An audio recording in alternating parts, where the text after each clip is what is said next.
সুপ্রিয় দর্শক, আসসালামু আলাইকুম। দেশে কিংবা প্রবাসে যে যেখান থেকে আমাদের সঙ্গে সংযুক্ত হয়েছেন সকলকেই পবিত্র রামাদানুল কারিমের আন্তরিক শুভেচ্ছা। দর্শক, শুরু করছি আপনাদের প্রিয় চ্যানেল প্যানভিশন টিভির স্বাস্থ্য বিষয়ক সরাসরি নিয়মিত সাপ্তাহিক লাইভ আয়োজন শরীর ও মন অনুষ্ঠান। দর্শক, দেখতে দেখতে আজ আমরা অনুষ্ঠানটির 235তম পর্বে এসে পৌঁছেছি।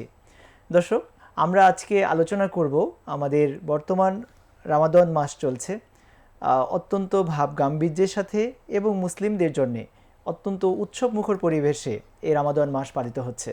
এই রামাদান মাসে স্বাস্থ্য সুরক্ষার গুরুত্ব ও উপায় এই শীর্ষক বিষয়ে আমরা আজকে আলোচনা করব। দর্শক, আজকে আমাদের আলোচনার অতিথি হিসেবে উপস্থিত রয়েছেন একজন বিশেষজ্ঞ চিকিৎসক। আজকে আমাদের অতিথি ন্যাশনাল নিউরোসায়েন্স ইনস্টিটিউট অ্যান্ড হসপিটালের মেডিসিন ও আইসিইউ বিশেষজ্ঞ ডাক্তার কাজী ইসমাইল হোসেন। আসসালামু আলাইকুম। ওয়ালাইকুম আসসালাম। আপনি কেমন আছেন? আলহামদুলিল্লাহ। প্যানভিশন স্টুডিওতে আপনাকে আন্তরিক স্বাগতম এবং রমাদান মাসের শুভেচ্ছা। রমাদানের শুভেচ্ছা এবং প্যানভিশনের সবচেয়ে গুরুত্বপূর্ণ অংশ দর্শক এবং কলাকুশলী আপনাকে শুভেচ্ছা অভিনন্দন। জি, আপনাকে অনেক ধন্যবাদ।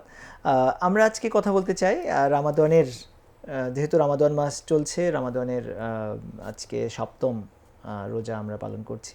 তো এই সময় আসলে শারীরিক সুস্থতা অতীব জরুরি, যেহেতু রামাদানের রোজা বা সিয়াম পালন করা একটি শারীরিক ইবাদতও বটে। তো আমরা শুরুতেই আপনার কাছ থেকে জানতে চাইব যে রামাদানে স্বাস্থ্য সুরক্ষার গুরুত্ব, এই শীর্ষক আলোচনা আমরা আজকে করছি। তো আসলে সুস্বাস্থ্যের গুরুত্ব তো সবসময়ই, বিশেষ করে এই রামাদান মাসে রোজা রাখার জন্যে সুস্থ থাকার গুরুত্বটা যদি আমাদের শুরুতে একটু বলতেন। সম্মানিত দর্শকবৃন্দ, আসসালামু আলাইকুম। অত্যন্ত সময় উপযোগী বিষয় নিয়ে আলোচনা এবং সময় উপযোগী প্রশ্ন আর কি। তো সুস্বাস্থ্যের গুরুত্ব তো সবসময় আছে, জি, স্পেশালি রামাদানে, যেহেতু আমাদের একটু লাইফস্টাইল, ডায়েট হ্যাবিট অর্থাৎ খাওয়া দাওয়ার রুটিনগুলো চেঞ্জ হয়, এই জন্য এই ক্ষেত্রে রামাদানে সুস্বাস্থ্যের গুরুত্ব একটু স্পেশাল। জি, এবং এখানে কিছু মডিফিকেশান করতে হয়, যেহেতু আমাদের কিছু পার্মানেন্ট খাবার স্টাইল আছে, লাইফস্টাইল ভিন্ন, সেহেতু আমাদের সাধারণত দৈনন্দিন খাদ্য অভ্যাসগুলো একটু ভিন্নতা আসে। জি, সাধারণত আমরা এখানে মেইন খাবার সেহরি এবং ইফতার, এই দুইটাকেই রাখি। স্পেশালি আমাদের খেয়াল রাখতে হবে যে আমরা যেন গুণগত মানসম্পন্ন খাবারের বাইরে না যাই।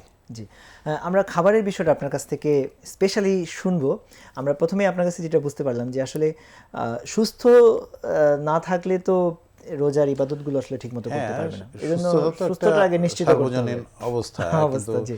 হ্যাঁ, আপনার রমাদানের একটা অন্যতম উদ্দেশ্য হলো ইবাদত বন্দেগী, এজন্য সুস্থ থাকার তো গুরুত্ব। আপনি যদি সুস্থ না থাকেন তাহলে ইবাদত বন্দেগী করার আসলে করতে পারবেন না, এবং অনেকেই তো অসুস্থতা জনিত কারণে রোজাও ঠিকমতো রাখতে পারেন না। অবশ্যই আমরা এটাই আসলে মূলত আপনার কাছ থেকে আজকে শুনবো। আমরা এরপর যে আপনার কাছে জানতে চাই, আমরা খাদ্যাভ্যাসের বিষয়টা আলাদাভাবেই শুনবো। এবার আমরা একটু জানতে চাই যে রোজা থাকা অবস্থায় একজন মানুষের রোজা জনিত কারণে বিশেষ কি কোনো বিশেষ শারীরিক সমস্যা বা জটিলতা হতে পারে কিনা, বা কি কি সমস্যা হতে পারে? শারীরিক সমস্যা জটিলতা জি, হতেই পারে, কিন্তু আপনি যদি খুব সিভিয়ারলি, খুব খারাপভাবে অসুস্থ থাকেন, সেক্ষেত্রে তো আপনি রোজা নাও রাখতে পারেন। এটা তো একটা বিধান ওজর রয়েছে যে হিসাবে পরবর্তী অবশ্যই সময়ে আছে। তিনি সুস্থ পরবর্তী হওয়ার পরে সময়ে সেটা কিংবা আদায় করে আপনি নেবেন। অন্য কাউকে দিয়ে রোজা রাখাতে পারেন, এটা তো বিধান আছে। দ্বিতীয় বিষয় হলো, যদি আপনার অসুস্থতার মাত্রাটা যদি অল্প কিংবা মাঝারি মানের থাকে, সেক্ষেত্রে আপনি আপনার ফিজিশিয়ান, ডাক্তারের সাথে পরামর্শ করে, ড্রাগের ডোজ অ্যাডজাস্টমেন্ট করে, ওষুধের কম বেশি করে আপনি রোজা রাখতে পারেন, সেক্ষেত্রে তো কোনো বাধা নিষেধ নাই। জি, কিন্তু যদি রোজা রেখে যদি কোনো জটিলতা হয়ে যায়, সেক্ষেত্রে আপনাকে এটা মনিটরিং করতে হবে, এবং সেক্ষেত্রে আপনি রোজা ভেঙে ফেলতে পারেন। মানে কি কি ধরনের জটিলতা আপনারা তো রোগী দেখে থাকেন? জটিলতা হলো স্পেশালি যাদের ডায়াবেটিস স্পেশালি আনকন্ট্রোল, জি, অর্থাৎ ডায়াবেটিস অনেক বেশি, অথবা ফ্রিকুয়েন্টলি বারবার হাইপোগ্লাইসেমিয়া হয়ে যায়, কমে যাচ্ছে, বারবার কমে যাচ্ছে, সেক্ষেত্রে আপনি রোজা অ্যাভয়েড করতে পারেন। অথবা আমরা একটা বলি ডায়াবেটিক কিটোএসিডোসিস, অথবা হাইপারগ্লাইসেমিক হাইপারঅসমোলার একটা স্টেট আছে, অর্থাৎ এটা ডায়াবেটিসের নিয়ে জটিলতা হয়েছে রিসেন্ট পাস্ট, অর্থাৎ গত 2-3 মাসের ভিতর হয়েছে, সেক্ষেত্রে আপনি অ্যাভয়েড করতে পারেন। অথবা আপনার মনিটরিং অত ভালো সিস্টেম নাই, আপনার বাসার লোকজন অত এক্সপার্ট না, ক্লোজ মনিটরিং করতে পারছে না, সেক্ষেত্রে আপনি অ্যাভয়েড করতে পারেন। মেইনলি ডায়াবেটিসের ক্ষেত্রে। আদার্স ক্ষেত্রে যদি আপনি তীব্র মাত্রায় হার্টের রোগী হন, কিডনির রোগী হন, লিভার ফেলিউর, অর্থাৎ মাল্টি অর্গ্যান যদি আপনার ফেলিউর থাকে, ডিসফাংশন থাকে, সেক্ষেত্রে আপনি রোজাকে অ্যাভয়েড করতে পারেন। এর বাইরে আর অ্যাভয়েড করার অত বেশি প্রয়োজন নাই। জি, আমরা কি সহজভাবে এভাবে বলতে পারি কিনা যে এমন কোনো রোগ বা শারীরিক জটিলতা বা অসুস্থতা যেটা তার রোজার কারণে রোগ বৃদ্ধি করতে পারে অথবা জীবন নাশের একটা সম্ভাবনা থাকে, এই ক্ষেত্রগুলোতে তো এরকম সম্ভাবনা কিন্তু নাই। জি নাই, হ্যাঁ। কিন্তু যখন আপনি তীব্র মাত্রায় অসুস্থ থাকবেন, আপনার মাল্টিপল অর্গান এফেক্টেড থাকবে, জি আপনি বয়স্কজনিত একেবারে হয়তো পেট বাউন্ড, হ্যাঁ, নর্মালি খেতে পারেন না, জি জি সেক্ষেত্রে আপনি অ্যাভয়েড করেন, সমস্যা নাই। জি এক্ষেত্রে শরীয়ত অনেকটাই Flexible আর কি। ফ্লেক্সিবল হ্যাঁ, রয়েছে। জি, শরীয়তে। ধন্যবাদ, আমরা জানতে পারলাম। আমরা আপনার কাছে জানতে চাই যে রোজা থাকা অবস্থায় কোনো একজন ব্যক্তি হঠাৎ করে খারাপ লাগা শুরু হলো, যেমন আপনি একটু বলেছেন ডায়াবেটিক রোগীদের ক্ষেত্রে হতে পারে, তার হাইপোগ্লাইসেমিয়া অথবা ডায়াবেটিসের মাত্রা বেড়ে যেতে পারে, ব্লাড সুগারের মাত্রা। তো যদি হঠাৎ করে খারাপ লাগা শুরু হয়, এটা হতে পারে তার দুপুরবেলা বা বিকালবেলা, এবং আমাদের মানুষের, আমরা ধর্মের প্রতি এত বেশি অনুরাগী বা আমরা অনেকেই এত বেশি আবেগপ্রবণ যে অনেকে রোজা ভাঙতে চান না। তো আসলে আমরা জানতে চাই যে এরকম খারাপ লাগা হঠাৎ করে শুরু হলে তা ওই সময় তাদের কি করণীয়? ডেফিনেটলি আবেগ এবং শরীয়তকে আপনাকে ব্যালেন্স করতে হবে। আপনার সুস্থতা হলো বড় বিষয় জি জি ফার্স্ট।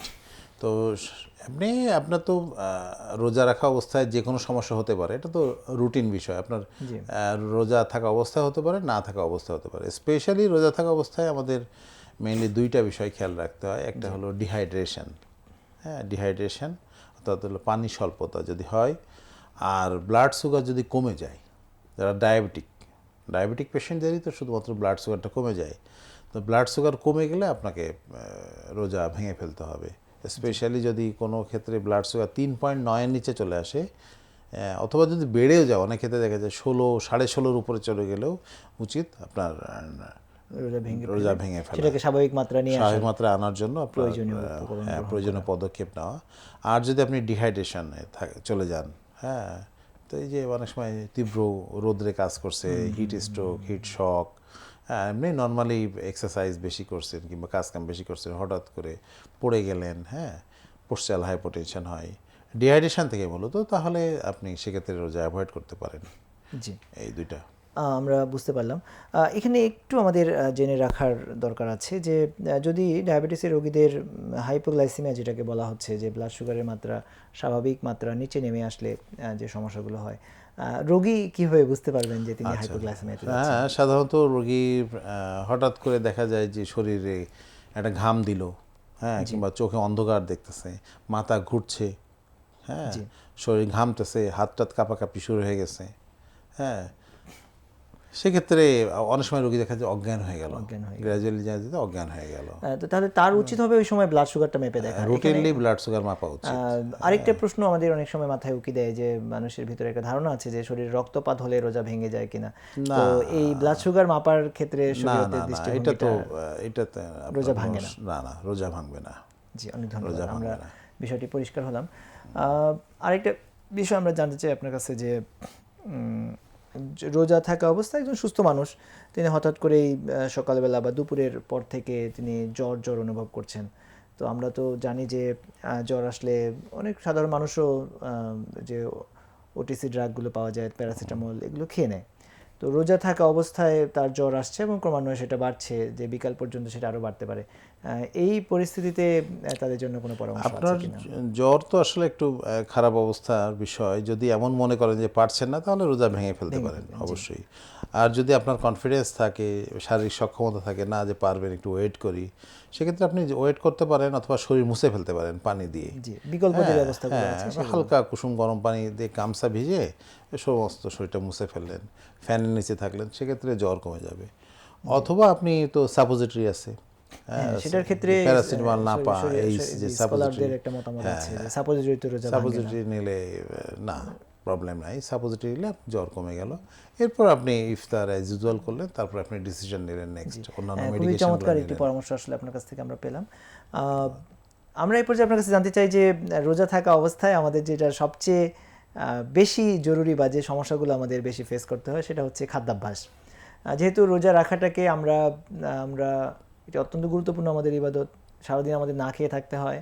তো এই না খেয়ে থাকার যে ঘাটতিটা, এটা আমাদের একটা ট্রেডিশনই হয়ে গিয়েছে যে ইফতারের সময় হরেক রঙের খাবার নিয়ে, হরেক রকম খাবার নিয়ে আমরা একবারে বসে যাই এবং একসঙ্গেই সেগুলো খাওয়ার একটা টেন্ডেন্সি আমাদের ভিতরে আছে।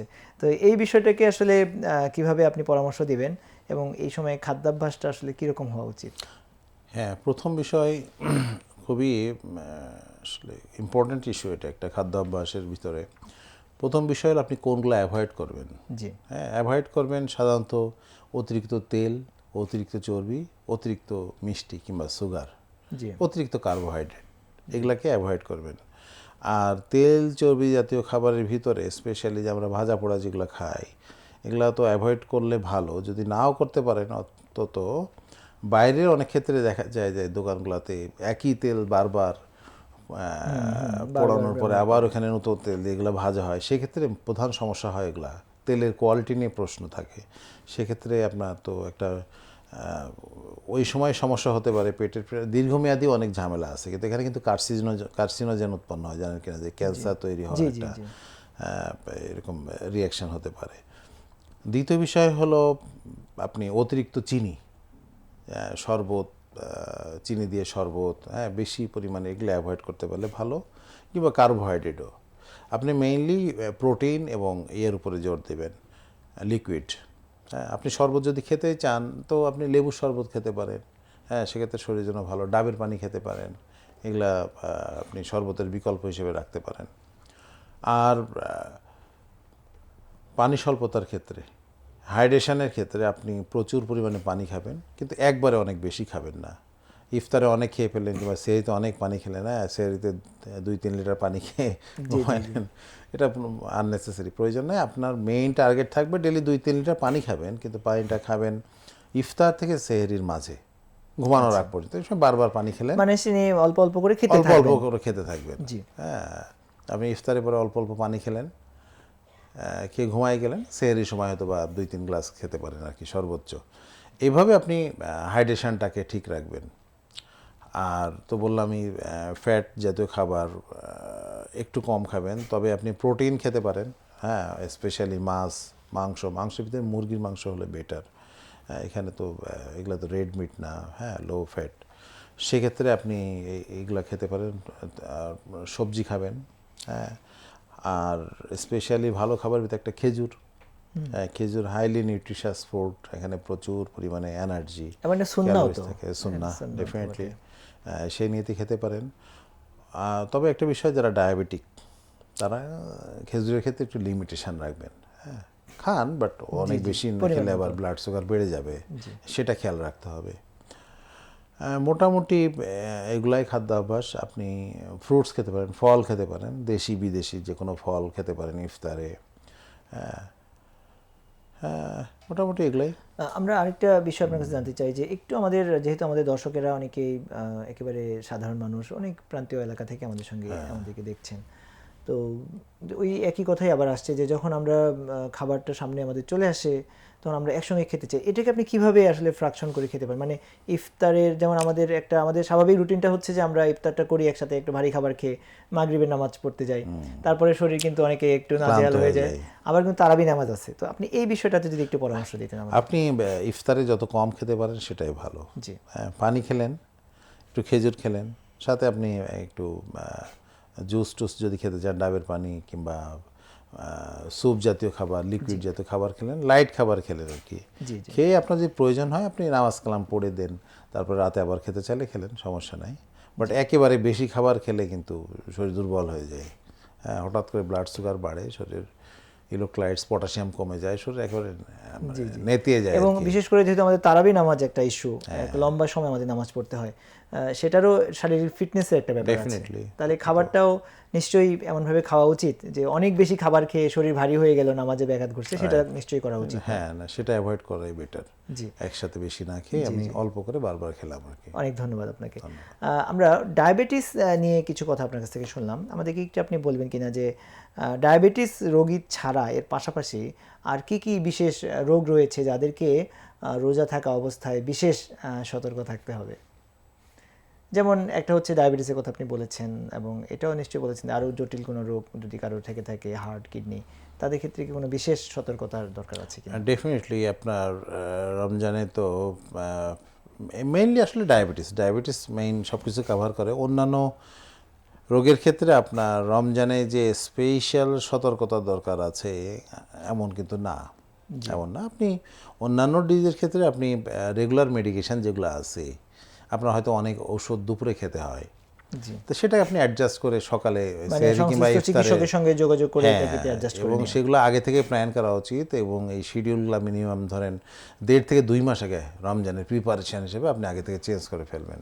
হ্যাঁ, 1.5 মাস থেকে 2 মাস আগেই আপনি রমজানের একটা আপনার মেডিকেশনগুলো আপনার ফিজিশিয়ানের সাথে কথা বলে আপনি মেডিকেশন রিশিডিউল করে নেবেন, যাতে করে আপনার দুপুরে কোনো ওষুধ না খেতে হয়। হ্যাঁ, আর এমন যদি হয় যে আপনার দুপুরে ওষুধ খেতেই হবে, কোনো এমন কিছু রোগ তো আছে, ডেফিনেটলি আছে, হ্যাঁ, তো সেক্ষেত্রে আপনি অ্যাভয়েড করতে তখন তো পারেন। তার আসলে Avoid রোগের করতে জটিলতা হবে। অনুযায়ী তিনি তো Right. রিল্যাক্স পাওয়ার না, না, সুযোগ এমন এর মধ্যেই কিছু পড়ে ওষুধ যান। আছে, জি, হ্যাঁ, আপনি ধরেন মায়াসিনা গ্রাভিস বলে একটা ডিজিজ আছে, জি, হ্যাঁ, আপনি যদি না খান, পাইরিস্টিমিন ওষুধটা না খান দুপুরে, আপনি দুর্বল হয়ে যাবেন, চোখ বন্ধ হয়ে যাবে, সেটা লাইফ রিস্ক, সেক্ষেত্রে আপনি অ্যাভয়েড করেন। সেটা তো আসলে তার রোগীর শারীরিক কন্ডিশন এবং সংশ্লিষ্ট চিকিৎসক তাকে পরামর্শ নিয়ে আপনি করবেন। যদি কোনোভাবে আপনি অ্যাভয়েড করতে পারেন দুপুরের মেডিকেশনটা, রাতে কিংবা সেহরি কিংবা ইফতার নিয়ে গেলেন, ওকে, তাহলে সমস্যা নাই। জি, রোজা যেহেতু বান্দার সাথে আল্লাহর বোঝাপড়া, Definitely. বান্দা ঠিক করে নেবেন আল্লাহর সঙ্গে যে আসলে তিনি এই মুহূর্তে রোজা রাখতে আল্লাহ তো মানুষের অন্তর খবর সবই অন্তরের জানেন। খবর জানেন, যে এখান থেকে তো আসলে কারো সুযোগ নেওয়ার না, আসলে কোনো না, সুযোগ না, নাই। না, না, আপনার সুস্থতা আগে, দেন রোজা। জি, জি, জি। হ্যাঁ, আমরা আসলে অনেকগুলো গুরুত্বপূর্ণ বিষয় আপনার কাছ থেকে জানতে পারলাম। আমরা একটু সাহারির খাদ্যের ব্যাপারে যদি একটু পরামর্শ আপনি আমাদেরকে দিতেন, যে আমরাও এটাও মানুষের ভিতরে একটা ধারণা আছে যে যেহেতু আমাকে একটা লম্বা সময় না খেয়ে থাকতে হবে, হ্যাঁ, ইফতার পর্যন্ত, তাহলে আমরা একটু খুব ভারী করে একদম ভরা পেটে যত ধরনের খাবার নাগালের মধ্যে আছে সব একসঙ্গে খেয়ে নেই। এই বিষয়টা সম্পর্কে যদি একটু বলেন যে এটা প্রথম কিভাবে হলো কিরকম হওয়া বেসিক উচিত? রুলস, আপনি অ্যাজ ইউজুয়ালি যেমন খান তেমনই খাবেন। এটার জন্য স্পেশাল অনেক প্রিপারেশন নাই, আপনাকে একদিন 2 দিন না খেয়ে থাকলেও কিন্তু কোনো সমস্যা হয় না। হয় না, আপনি যদি right. ফিজিক্যালি ফিট থাকেন, হ্যাঁ, এমনকি 3-4 দিন না খেলেও কোনো সমস্যা, আপনি শুধু পানি খেলেন কোনো সমস্যা, আপনার বডিতে তো প্রচুর এনার্জি আছে, ফ্যাট আছে, ওখান থেকে বার্ন হয়ে আপনার এনার্জি সাপ্লাই ঠিকই হয়ে যাবে, এটা নিয়ে কোনো সমস্যা নাই। কিন্তু আপনি পরিমিত পরিমাণেই খাবেন, তবে অবশ্যই খাবারের গুণগত মান, নিউট্রিশাস, হাই ক্যালোরি ডায়েট, ওই একই কথা, ফ্যাট একটু অ্যাভয়েড করলেন, বেশি কার্বোহাইড্রেট না খেলেন, হ্যাঁ, পানিটা একটু ঠিকমতো খেয়ে নেবেন, এই, এছাড়া স্পেশাল কোনো দুধ খেতে পারেন, হ্যাঁ, ফল খেতে পারেন, খেজুর খেতে পারেন, কোনো সমস্যা নাই। দুধ তো খুবই ভালো খাবার, হ্যাঁ, প্রোটিন, স্পেশালি মাছ, মাংস, সবজি, এগুলো সাধ্য মতো খাবেন। এই জিনিসগুলো হ্যাঁ, খাবেন। কিন্তু অতিরিক্ত খেয়ে পেট এমন মোটা করে জি, ফেললাম, জি, জি, হ্যাঁ, মানে এত সেটা জরুরি হয় প্রয়োজন না, নাই আর বরঞ্চ কি। অনেক ক্ষেত্রে অনেক ভরপেট খেলে কিন্তু পরে একটু অস্বস্তি অস্বস্তি হয় আপনার, এবং সুন্নাহসম্মতও তো হয় না আসলে, না, সুন্নাহসম্মত না, খাবারের তো কিছু ডেফিনেটলি নির্দেশনা না, রয়েছে, সুন্নাহসম্মত তো আপনাকে পেটের এক অংশ খালি রাখতে খালি হবে। রাখার কথাই বলা হয়েছে। হ্যাঁ।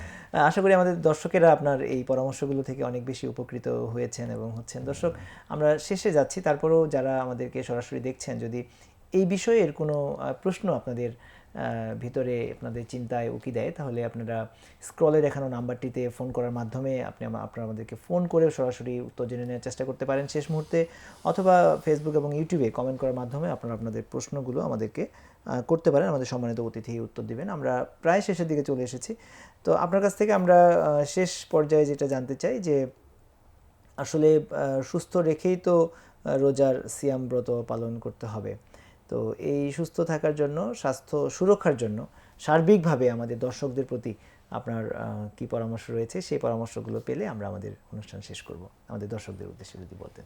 হ্যাঁ, ধন্যবাদ। দর্শক, রমজান হলো রহমতের মাস, রহমত, বরকত, নাজাতের মাস। আমাদের সর্বোচ্চ চেষ্টা থাকবে আল্লাহর প্রিয় বান্দা হওয়ার জন্য এই রমজানকে সঠিকভাবে ব্যবহার করা, এবং সেই সাথে আমাদের ইবাদত বন্দেগী ঠিক রাখতে গেলে অবশ্যই শরীরকে ঠিক রাখতে হবে। শরীর ঠিক রাখতে গেলে আপনার ডেফিনেটলি খাদ্যাভ্যাস এবং আপনার যদি কোনো ওষুধ সেবন করে থাকেন সেগুলো ঠিকঠাক মতো হতে হবে। এবং আপনার উপরে পরামর্শ হবে যদি আপনারা অনেকগুলো দুরারোগ্য ব্যাধি কিংবা অনেক ছোটোখাটো রোগে আক্রান্ত থাকেন, সেক্ষেত্রে আপনার প্ল্যান হবে রমজান শুরু হওয়ার 1.5 থেকে 2 মাস আগে আপনার ওষুধগুলোকে অ্যাডজাস্ট করে আপনার ডাক্তারের সাথে কথা বলে অ্যাডজাস্ট করে সেভাবে আগে থেকে যাতে প্র্যাকটিসটা হয়ে যায়। দ্বিতীয় বিষয় হলো খাদ্যাভ্যাসের ক্ষেত্রে অনেক আলোচনা হলো। খাদ্যাভ্যাসের ক্ষেত্রে আপনার নিউট্রিশাস, পুষ্টিগুণ সম্পন্ন খাবার বেশি খাবেন, অতিরিক্ত তেল চর্বি ভাজা পোড়া এগুলো কম খাবেন, বেশি বেশি পানি খেতে পারেন সেহরি থেকে ইফতারের ভিতরে, আর হাই ক্যালোরি ডায়েট খাবেন। পরিমিত ফল দেশি বিদেশি যেটাই হোক, শাকসবজি ঠিকমতো খাবেন, মাছ মাংস ডিম দুধ এগুলো আপনারা খেতে পারেন। ওভারঅল মোটামুটি তো আমাদের সব আলোচনায় হয়ে গেছে। তো যে আপনাকে ধন্যবাদ জানাচ্ছি। আমরা খুব ছোট দু একটি প্রশ্ন আমাদের আছে এ বিষয়ক, যদিও এগুলো নিয়ে বিভিন্ন সময় আলোচনা হয়েছে, তারপর দর্শক যারা আমাদেরকে দেখছেন, যেহেতু ডায়াবেটিস রোগটা নিয়ে যেহেতু আলোচনা হলো, আমরা জানি যে ডায়াবেটিসের রোগীদের অনেকের ক্ষেত্রে চিকিৎসার অংশ হিসেবে তাকে ইনসুলিন ব্যবহার করতে হয়। তো এটা নিয়ে যদিও অনেক কথা হয়েছে, তারপর আমরা আরেকবার একটু পরিষ্কার হতে চাই যে ইনসুলিন ব্যবহার করার ক্ষেত্রে, এবং আমরা এটাও জানি যে ইনসুলিন ব্যবহারটা করতে হয় খাবারের আগে। তো যেহেতু আমাদের রোজা ভাঙ্গার পরে প্রথম খাবার হচ্ছে ইফতার, তো এই ইফতার করার আগে ইনসুলিন দিতে পারবেন কিনা, এবং সেটা যারা দরকার হয় তাদের কি কি প্রস্তুতি নিয়ে ইনসুলিনটা দেওয়া উচিত, এবং ইফতারের কতক্ষণ আগে দেওয়া উচিত? ইনসুলিন আপনি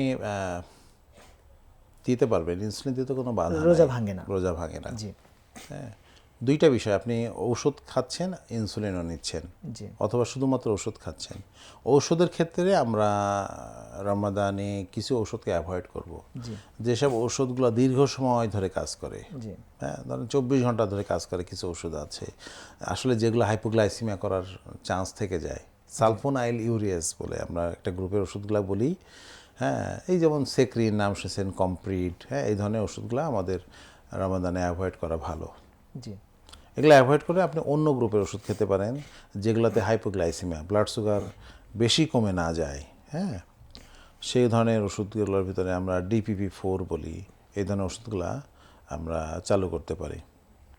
দ্বিতীয় বিষয় হলো ইনসুলিন।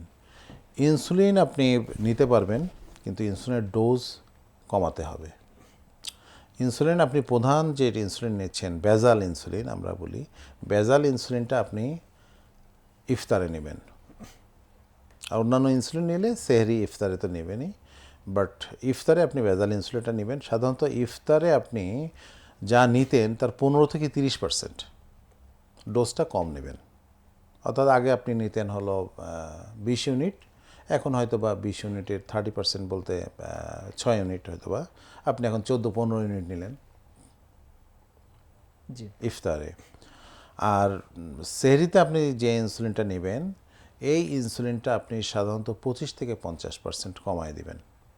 অর্থাৎ আগে নিতেন আপনি হয়তো বা 20 ইউনিট, সেটাতে আপনি এখন হয়তো বা 50% না কমায় 12 ইউনিট নিলেন, এভাবে নেবেন। অর্থাৎ দুটাতে আপনাকে ইনসুলিনের ডোজ কমাতে হবে। আর দুপুরে যেটা নিতেন আপনি ওইটা বন্ধ করতে হবে। বন্ধ করতে হবে। দুপুরে যেহেতু খাওয়া দাওয়া হচ্ছে না, অতএব না, ইনসুলিনটা বন্ধ। দুপুরে ইনসুলিনটা বন্ধ করে দিবেন।